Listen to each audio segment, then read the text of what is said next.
یوں زمین دل کو سینچا کیجئے،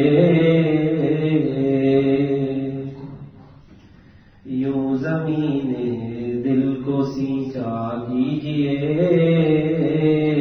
یوں زمین دل کو سینچا کیجئے، کیجئے خون تمنا کیجئے، کیجئے خون تمنا کیجئے، یوں زمین دل کو سینچا کیجئے،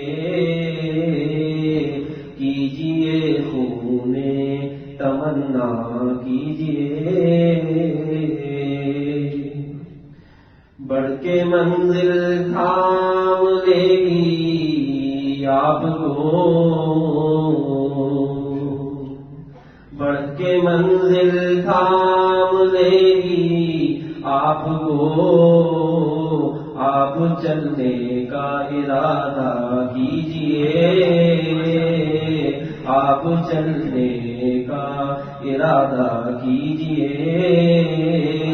بڑھ کے منزل تھام لے گی آپ کو، آپ چلنے کا ارادہ کیجئے، یوں زمین دل کو سینچا کیجئے،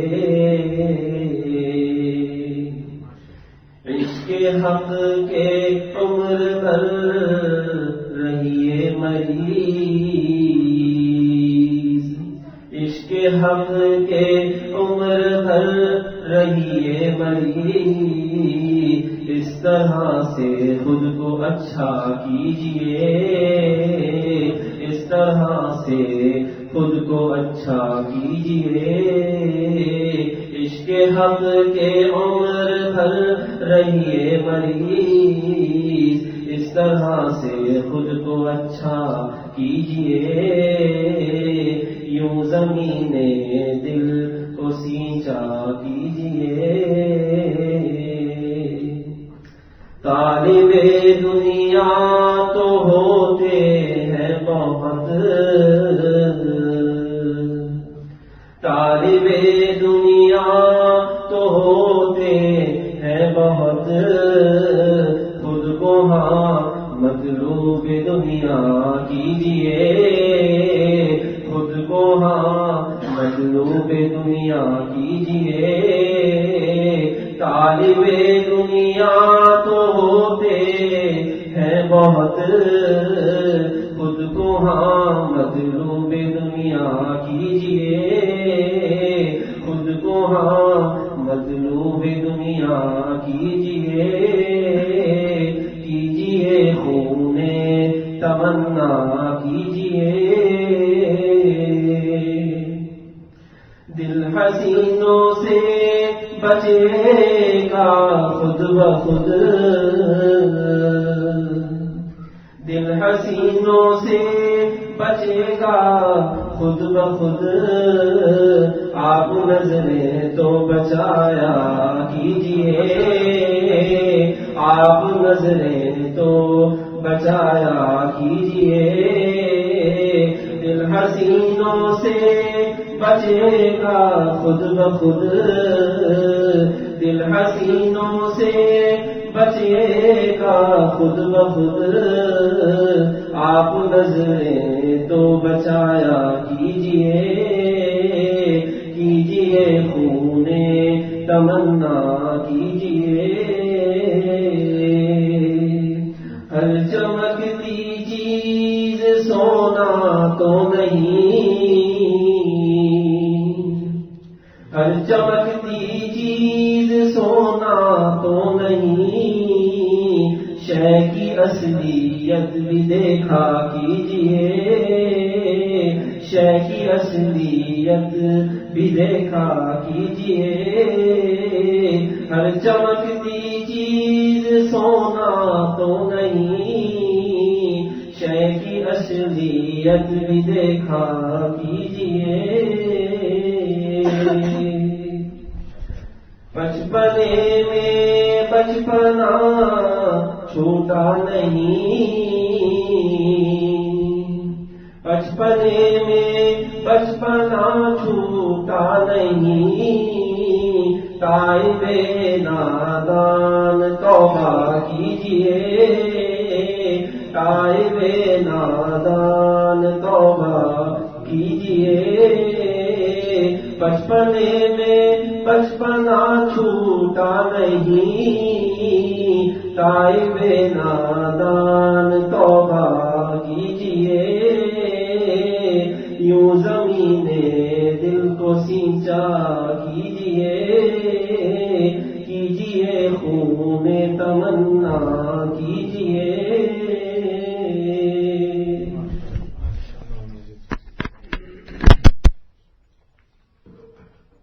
نحمده ونصلي ونسلم على رسوله الكريم، اما بعد۔ بچپن اور بچپن، اللہ تعالیٰ حضرت والا کو جزائے خیر دے، خوب اس کی وضاحت فرمائی ہے۔ آدمی کی عمر بچپن کی ہو اور حرکتیں بچپن جیسی کرے تو یقیناً یہ اچھی بات نہیں۔ اسی کو کہا جا رہا ہے کہ بھئی عمر تو 55 سال کی ہو گئی لیکن ابھی بچپن سے نکلے نہیں۔ شیخ سعدی رحمۃ اللہ علیہ نے بھی چھوٹا سا کتابچہ لکھا، کریمہ، بچوں کو پڑھایا جاتا ہے۔ اصل تو اس قابل تھا کہ بڑوں کو پڑھایا جاتا، لیکن بہرحال اس میں انہوں نے فرمایا 40 سال عمر عزیزت گزشت، مزاج تو از حال طفل نگشت، کہ تیری 40 سال کی عمر گزر گئی لیکن ابھی تک تو بچپن کی حالت سے نکلا نہیں، مزاج تو از حال طفل نگشت، ابھی تک تو بچہ ہے، 40 سال کا ہو گیا۔ مطلب 40 سال ایک ایسی عمر ہے کہ اس کے بعد تو اب سنجیدگی آ جانی چاہیے، آخرت کے بارے میں سنجیدہ ہو جانا چاہیے انسان کو۔ چلو 40 سال تک گزار لیا، ڈاکٹر جو کہتے ہیں 40 سال تک خوب کھاؤ، جو مرضی کھاؤ، 40 سال کے بعد احتیاط کرو، تو جسمانی اعتبار سے بھی نقصانات ہوتے ہیں، اسی طریقے سے روحانی اعتبار سے بھی بڑے نقصانات ہیں کہ آدمی کی 40 سال ہو جائے اور اس کے باوجود اپنی اصلاح کی طرف اس کا دل راغب نہ ہو، تو مطلب کون سا دور آئے گا ایسا؟ موت کوئی کہہ کے تھوڑی آتی ہے کہ میں آ رہی ہوں، ذرا تیار ہو جاؤ۔ آدمی گھر سے نکلتا اس کے ذہن کے کسی گوشے میں نہیں ہوتا کہ آج میرا وقت آخر۔ ہمارے یہاں مسجد میں جو احمد صاحب الیکٹریشین کی مسجد کے تھے، آیا کرتے تھے، اب اپنے گھر سے جب نکلا ہوگا تو ذہن کے کسی گوشے میں اس کے نہیں ہوگا کہ بھئی میرے ساتھ کیا ہونے والا ہے، لیکن کسی کا گئے، جا کے کام شروع کیا، پاؤں پھسلا، اوپر سے نیچے گرے اور سر پیچھے حصے میں چوٹ لگ گئی، 2-3 دن لیاقت میں اور اجزاء میں، اب تک بس پتہ نہیں بیچارہ بچ گیا کہ ختم ہو گیا، کیونکہ اب تک یہ تھا کہ صبح پتہ چل رہا تھا 5% دماغ کام کر رہا ہے صرف، اور ایک دن تو ایسا رہا کہ اس میں ہوش و حواس تھا کچھ، لیکن اس کے بعد اب بالکل جو ہے مشین پر بھی ان کو رکھا، وینٹیلیٹر پہ، اب وہ بھی آج ہٹا دیا، جواب دے دیے ڈاکٹر۔ تو ذہن کے کسی گوشے میں انسان کے نہیں ہوتا کہ میرا وقت آخر۔ کس بنیاد پر ہم اس طرح کی حرکتیں کرتے ہیں کہ جسے ساری زندگی کا ٹھیکہ لے کر آئے ہیں اور ہم نے ابھی مرنا ہی نہیں ہے۔ ایک صاحب، اللہ تعالیٰ ان کی مغفرت کرے، آدمی اچھے تھے، کبھی کبھی فجر کی نماز کے بعد سلام دعا ہوتی تھی ان سے، تو تھوڑے سے مذاق کی طبیعت بھی تھی ان کی، اور یوں کہہ لیجئے کہ منچیلے کے قسم کے آدمی تھے۔ عمر ماشاءاللہ ان کی بھی 60 سے کم نہیں ہوگی، ہو سکتا ہے زیادہ ہو، لیکن اپنے آپ کو بالکل جوان سمجھتے تھے، رہتے کلین شیو تھے بالکل، اور 2-3 مسجد میں جو بوڑھے ہوتے ہیں اکثر بات چیت کرتے ہیں آپس میں، تو مجھے ہمیشہ کہتے تھے کہ 3 بوڑھاس 3 بوڑھوں کو کہتے تھے یہ 3 بوڑھاس جو ہیں یہ بہت بوڑھے ہو گئے۔ اللہ کی شان ہے کہ کچھ عرصے بعد ان کا انتقال ہو گیا اور 3 بوڑھاس وہیں کے وہیں تھے۔ اس لیے میں کہہ رہا ہوں کہ یہ وقت کا کچھ پتہ نہیں کسی کو بھی، نہ مجھے نہ آپ کو نہ کسی کو۔ ہر وقت آدمی کو ڈرتے رہنا چاہیے اللہ تعالیٰ سے تو اس کو اسی کو فرما رہے ہیں کہ طائف صاحب فرما رہے ہیں کہ بھائی بچپن میں تم سے بچپن نہیں کیا اب تک، تائی میں نادان توبہ کیجیے. شاعر اپنے آپ کو کہہ کے اصل میں ہم سب کو کہتا ہے کہ سب کو توبہ کرنی چاہیے. کب تک یہ بچپن چلے گا بھائی؟ اور انسان کا تو معاملہ یہ ہے، اللہ تعالیٰ دیکھیے شروع میں جب انسان پیدا ہوتا ہے تو اس کی چیزیں کچھ ایسی ہوتی ہیں کہ بچوں کو کہتے ہیں کہ گم نہ ہو جائے، کہیں باہر نہ نکل جائے، دروازہ بند کر کے رکھتے ہیں. کہیں کسی کے گھر جانا ہو دیکھو اس کا خیال رکھنا کہیں گم نہ ہو جائے. ایسا ہوتا ہے. یہی حالت ہوتے ہوتے ہوتے ہوتے جب آدمی 80 کا 85 کا ہو جاتا ہے اس کی حالت وہی بچپن کی سی ہو جاتی ہے. دیکھو بڑے میاں گھر سے نکل گئے، ایسا نہ ہو راستہ بھول جائیں. تو بچپن سے چلے تھے، 55 پہ جا کے دوبارہ واپس بچپن میں آ گئے. تو یہ تو ایک اللہ کی طرف سے ہے کہ آدمی کو نسیان کا مرض طاری ہو جائے، لیکن یہ کہ ہوش و حواس کے ہوتے ہوئے آدمی بچپن والی حرکت کرے تو یہ نامناسب بات. اسی طرح توجہ دلا رہے ہیں، یہ حاصل شعر ہے، حاصل نظم ہے پورا کا پورا کہ تائب نادان توبہ کیجیے. یعنی ہماری عمر گزرتی چلی جا رہی ہے، کون سا ایسا وقت آئے گا کہ جب ہم اپنے اللہ کو راضی کرنے کی فکر کریں گے. میرے دل میں بار بار یہ بات ذہن میں آتی رہی.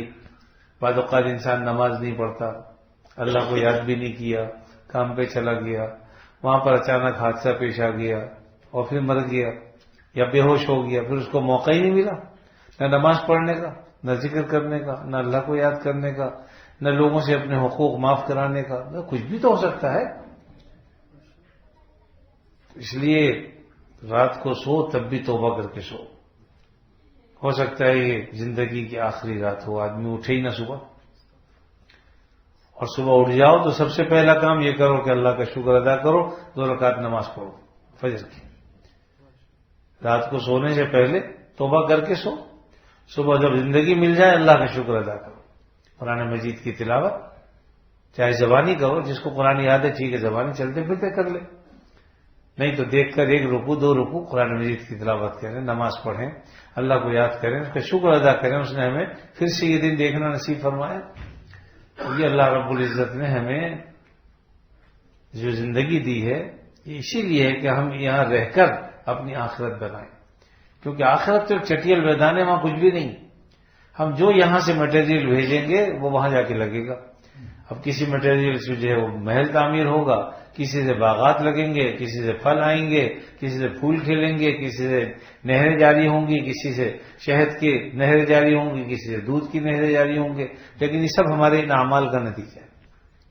اللہ کا فضل و کرم تو اپنی جگہ پر ہے، لیکن یہی اعمال یہ صورت پکڑ لے. کسی جگہ جب انسان گرفت میں آتا ہے، جب دلی لوٹا گیا، دلی کو لوٹا گیا، کئی دفعہ لوٹی، دوسرے بادشاہوں نے آ کے قبضہ کیا. کسی بزرگ سے کہا تو انہوں نے کہا کہ صورت اعمال مادر صورت نادر گرفت. ہماری اعمال کے صورت نے نادر جیسی صورت اختیار کر لی. یعنی نادر جو ہے اصل میں اللہ کا عذاب ہے جو ہم پر مسلط ہوا. بعض اوقات حکمران اللہ کا عذاب بنتے ہیں، لیکن چونکہ حکمران آتے ہیں ہمارے اعمال کی وجہ سے.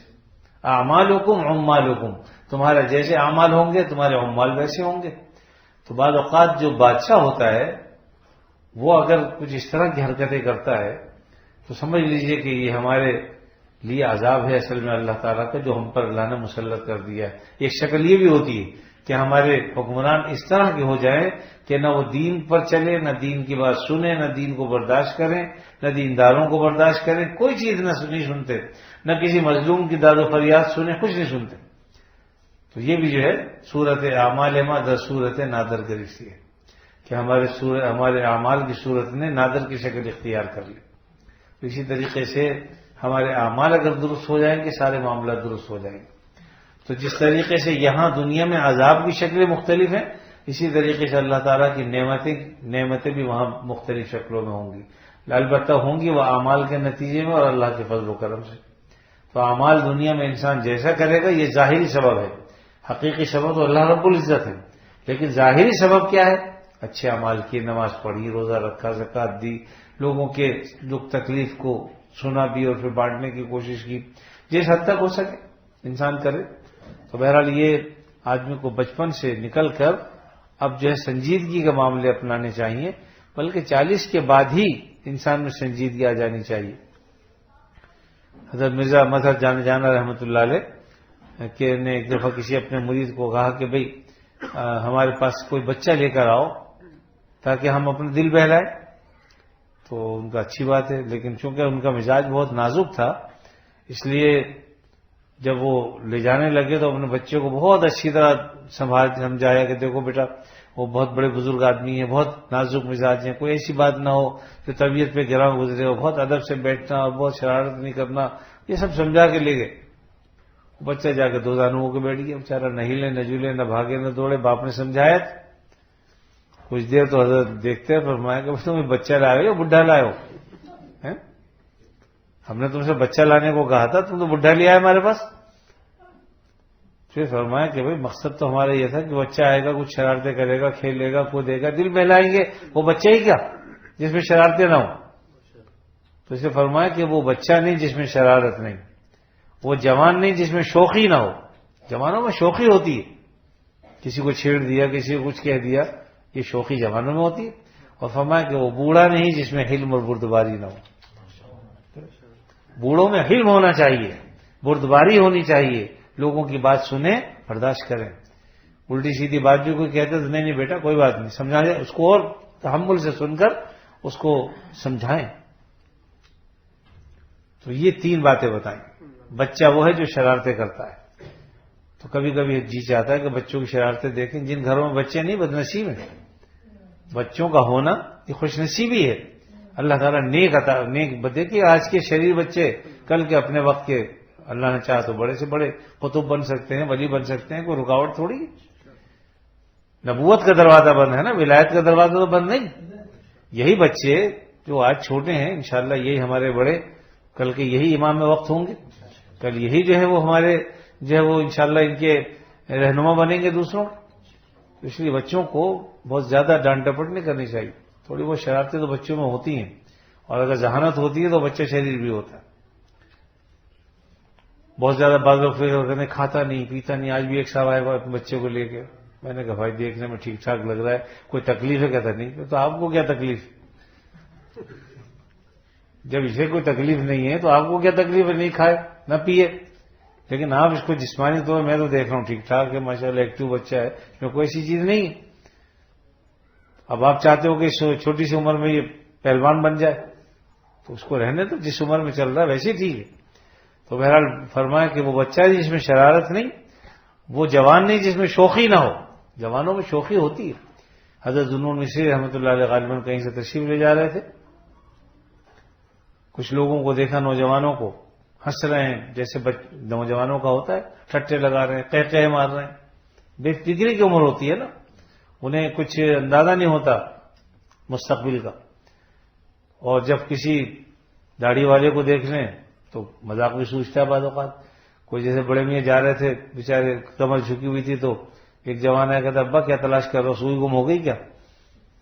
اب وہ بیچارہ کیا بتایا، وہ تو ان کی تو کمر جھکی ہوئی تھی، جھک کے چل رہے تھے۔ تو اسی طریقے سے نوجوان شوخیاں کرتے ہیں، تو انہوں نے حضرت کو بھی کچھ کہا، تو جو ان کے ساتھ تھے انہوں نے کہا کہ حضرت ان کے لیے بد دعا کیجیے، تو آپ کو تنگ کر رہے ہیں، چھیڑ رہے ہیں۔ آپ نے فرمایا کہ اللہ تعالیٰ ان کو ایسے ہی ہنستا مسکراتا رکھے جنت میں جیسا کہ اللہ نے دنیا میں ان کو رکھا۔ دیکھیے ان کی شرارت پر بد دعا نہیں دی۔ آج ہمارے بوڑھے ذرا سے کوئی تنگ کر دو کہتے ہیں اس کو ماروں گا۔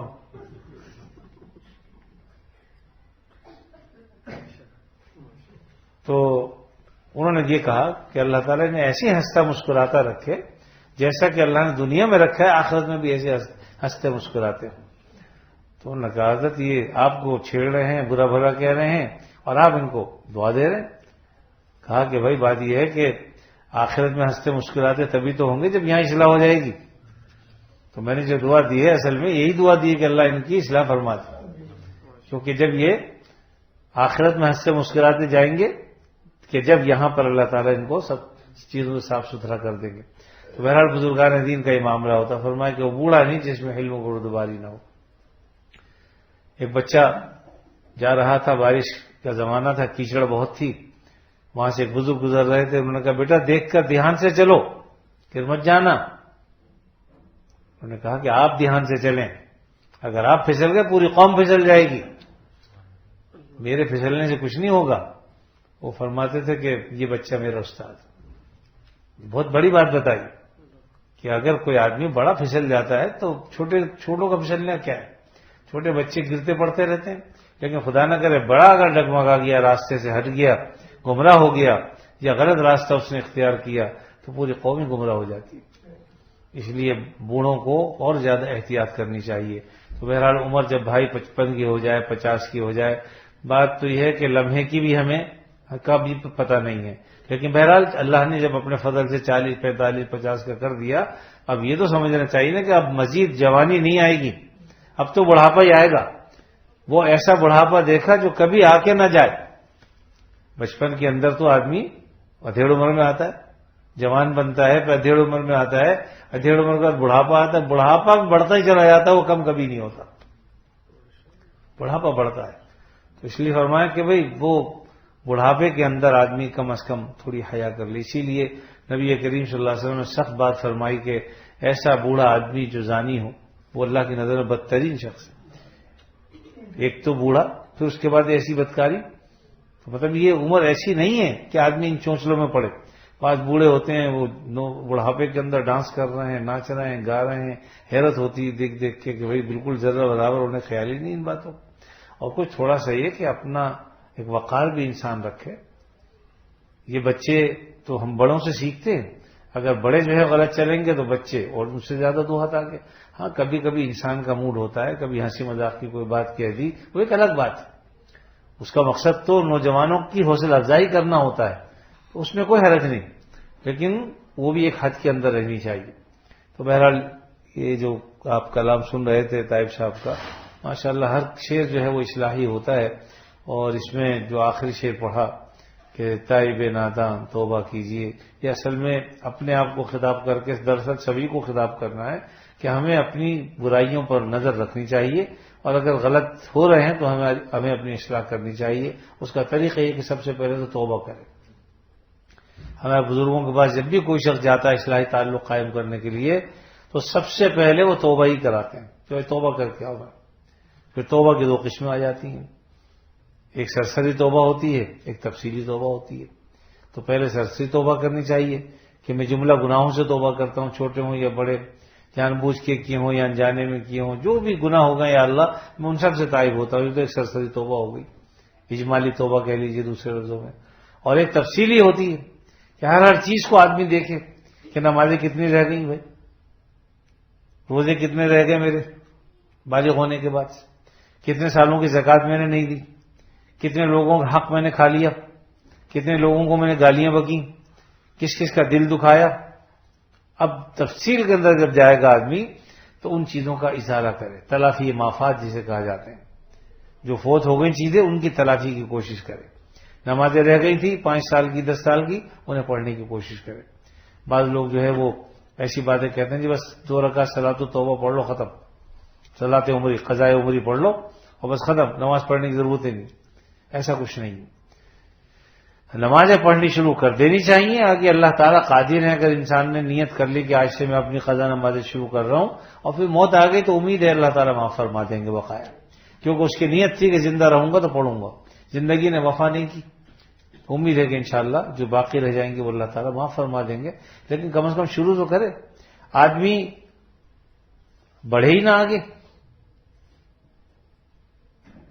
اور یہ سمجھے کہ خود بخود ہو جائے گا۔ خود بخود کچھ نہیں ہوتا، کچھ کرنا پڑتا ہے۔ بیان میں کچھ سنا رہے تھے اب، یہ کیا تھا کہ کچھ کریں آگے بڑھیں، جب تک آگے نہیں بڑھیں گے اس وقت تک کچھ نہیں ہوتا، کچھ کرنا پڑے گا۔ تو آگے بڑھنا جو ہے وہ ہمارا کام ہے، باقی اس کو تھام لینا اللہ تعالیٰ کا کام ہے۔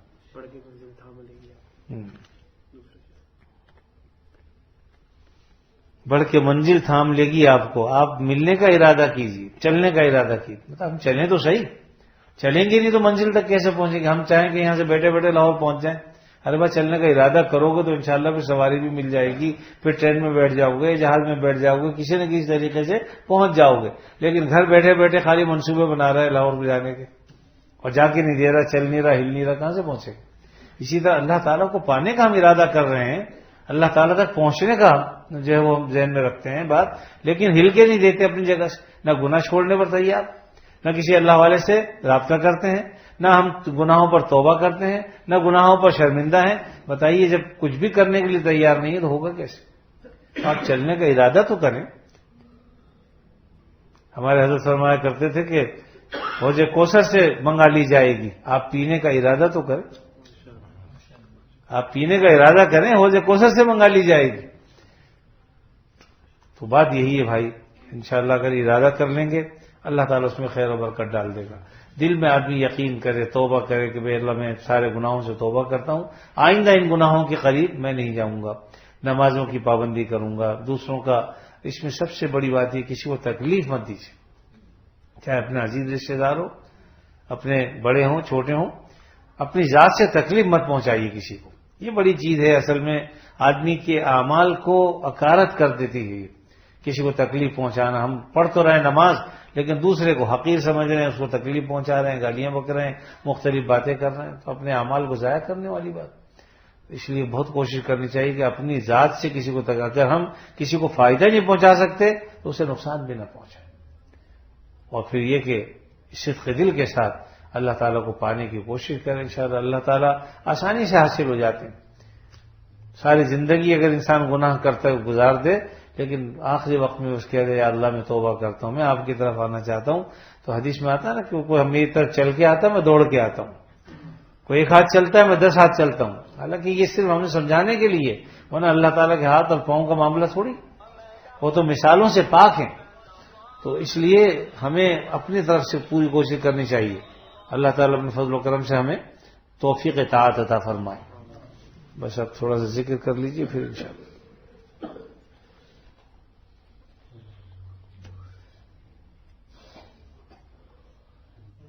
لا الہ الا اللہ محمد رسول اللہ۔ الحمد للہ رب العالمین والعاقبۃ للمتقین، الصلاۃ والسلام علی رسولہ الکریم سیدنا مولانا محمد وعلى آلہ واصحابہ اجمعین۔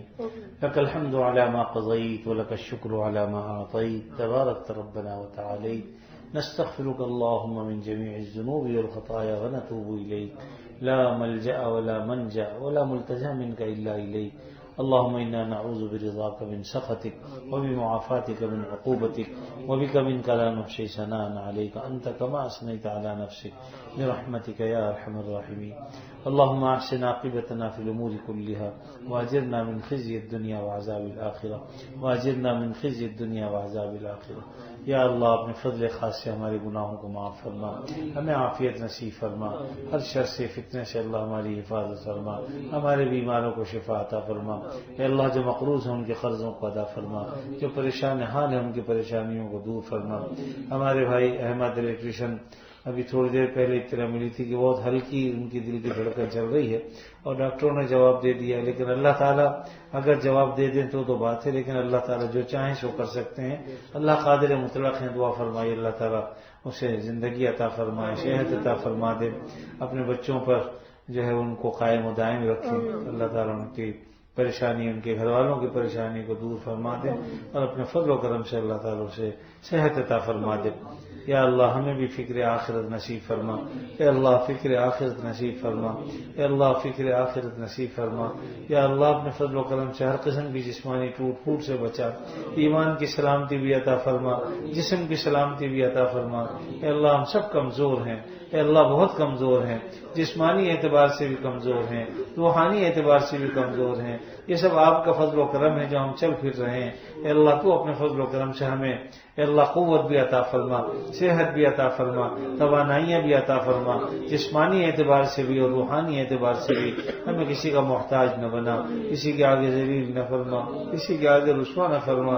اے اللہ آپ تو خزانوں کے مالک ہیں، طاقتوں کے مالک ہیں، سارے خزانے آپ کے اختیار میں ساری طاقتیں آپ کے اختیار میں، جسے جتنی چاہے طاقت عطا فرما دیں، جسے جتنی چاہے صحت عطا فرما دیں، جسے جتنا چاہے مال عطا فرما دیں۔ اے اللہ آپ خزانوں کے مالک ہیں، آپ کے پاس تو خزانوں کا سمندر ہیں، اے اللہ اپنا فضل فرما دے۔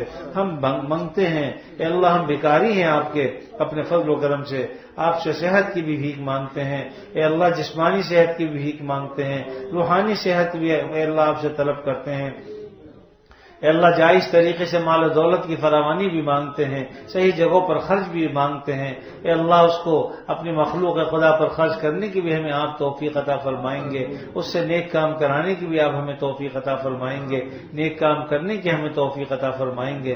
یا اللہ آپ قادر مطلق ہیں، جو چاہیں سو کر سکتے ہیں، سارے اختیارات آپ کے ہاتھ میں ہیں اے اللہ، اپنا فضل فرما دیجئے، ہمارے دلوں کو اپنی محبت کی طرف موڑ دیجئے اے اللہ، ہمارے قلوب کو اپنی طرف موڑ لیجئے اے اللہ، ہم سے وہ کام لے لیجئے جن سے آپ راضی ہوتے ہوں، ان کاموں سے بچائیے جن سے آپ ناراض ہوتے ہوں اے اللہ، اچانک آ جانے والی موت سے ہماری حفاظت فرما، جس میں کوئی آدمی توبہ نہ کر سکے، کوئی وصیت نہ کر سکے، کوئی نصیحت نہ کر سکے، کسی کا لینا دینا ہو تو وہ نہ کر سکے، اللہ ایسی موت سے ہم پناہ مانگتے ہیں اے اللہ، اپنے فضل و کرم سے عافیت والی موت عطا فرما اے اللہ، ایمان والی موت عطا فرما، صحت کے ساتھ اس دنیا سے ہم جائیں تو اے اللہ عافیت کے ساتھ جائیں اے اللہ، ایمان کے ساتھ جائیں، سلامتی جسم کے ساتھ جائیں، سلامتی ایمان کے ساتھ جائیں اے اللہ، اپنا فضل فرما دے اے اللہ، اپنے فضل سے ہمیں ہمارے بچوں کی طرف سے اللہ کوئی دکھ بھی نہ ہو اے اللہ، بلکہ ہماری آنکھیں ان سے ٹھنڈی ہوں اے اللہ، انہیں بھی ہمارے لیے سکون کا باعث بنا دے اے اللہ، خوشیوں کا ذریعہ بنا دے اے اللہ، ہماری اولادوں کو نیک بنا اے اللہ، ہماری اولادوں کو نیک بنا اے اللہ، اپنے حکموں کا اور ہمارے حکموں کا فرما بردار بنا، ہم سب کو اپنے حکموں کا فرما بردار بنا اے اللہ، ہماری اولادوں کو نمازی بنا دے اے اللہ، ہماری اولادوں کو ذاکر بنا دے، اپنے شکر گزار بندوں میں شمار فرما لے یا اللہ، اپنے فضل و کرم سے یہاں جتنے حضرات بیٹھے ہیں میں سبھی کے لیے دعا کرتا ہوں اللہ، سب کی اولادوں کو نیک بنا دے اللہ، سب کی اولادوں کو نیک بنا دے، اگر کوئی تکلیف ہے تو دور فرما دے اے اللہ، اپنے فضل و کرم سے اے اللہ، اپنے فضل و کرم سے ہم سب کی پیشانیوں کو اے اللہ اپنے آگے جھکا لیجئے اے اللہ، عافیت کے ساتھ اے اللہ، عافیت کے ساتھ ہمیں اپنی اطاعت کی توفیق عطا فرما، ہمارے گھروں میں اللہ ہماری مائیں بہنیں بیٹیوں کو سلامتیاں عطا فرما، سلامتی جسم بھی عطا فرما اے اللہ، صحت کی دولت بھی عطا فرما اے اللہ، ہماری مائیں بہنیں بیٹیاں دن رات کام کرتی ہیں گھروں کے، اپنے فضل و کرم سے اللہ انہیں بہترین جزا عطا فرما اے اللہ، انہیں دین کی خوب سوجھ بوجھ عطا فرما، دین پر چلنے والا بنا اے اللہ، ان کو ہمارے لیے معین اور مددگار بنا دے اے اللہ، ان کو ہمارے لیے معین اور مددگار فرما دے، ہمارے گھروں میں یا اللہ دین کا چرچا ہو، دین پر چلنے والے ہوں، ہمارے گھر والے اے اللہ، ہماری مائیں بہنیں بیٹیاں بیوی جو بھی ہو سب کو دین پر چلنے والا بنا دے اے اللہ، اپنے فضل و کرم سے عافیت نصیب فرما دے، ہم سب کو حاسدوں کے حسد سے بچا، ظالموں کے ظلم سے، منافقوں کے نفاق سے، شریروں کی شرارتوں سے محفوظ فرما کر اپنی مضبوط حفاظت اور پناہ عطا فرما اے اللہ، اپنی مضبوط حفاظت اور پناہ عطا فرما اے اللہ، بری نظر سے ہماری حفاظت فرما، بد نظری سے حفاظت فرما اے اللہ، بد نظری سے ہماری حفاظت فرما یا اللہ، اپنے فضل و کرم سے ہمیں عافیت کی دولت عطا فرما، اللہم انا نسألک تمام العافیہ ونسألک دوام العافیہ ونسألک الشکر علی العافیہ، اللهم إنا نسألك تمام العافية ونسألك دوام العافية ونسألك الشكر على العافية یا اللہ، اپنے فضل فرما، کرم فرما، عافیت نصیب فرما اے اللہ، ہمارے جن بھائیوں کو جو بھی پریشانی مشکلات ہیں ان کی پریشانیوں کو مشکلات کو دور فرما دے اللہ، سب کو عافیت نصیب فرما دے، جب تک زندہ رہیں آپ صلی اللہ علیہ وسلم کی تعلیمات پر عمل کی توفیق عطا فرما، اور ہم میں سے جس کسی کا جب کبھی وقت آخر آئے خاتمہ ایمان پر فرما، وصلی اللہ تعالی علی خیر خلقہ محمد وعلی آلہ واصحابہ اجمعین، آمین برحمتک یا ارحم الراحمین۔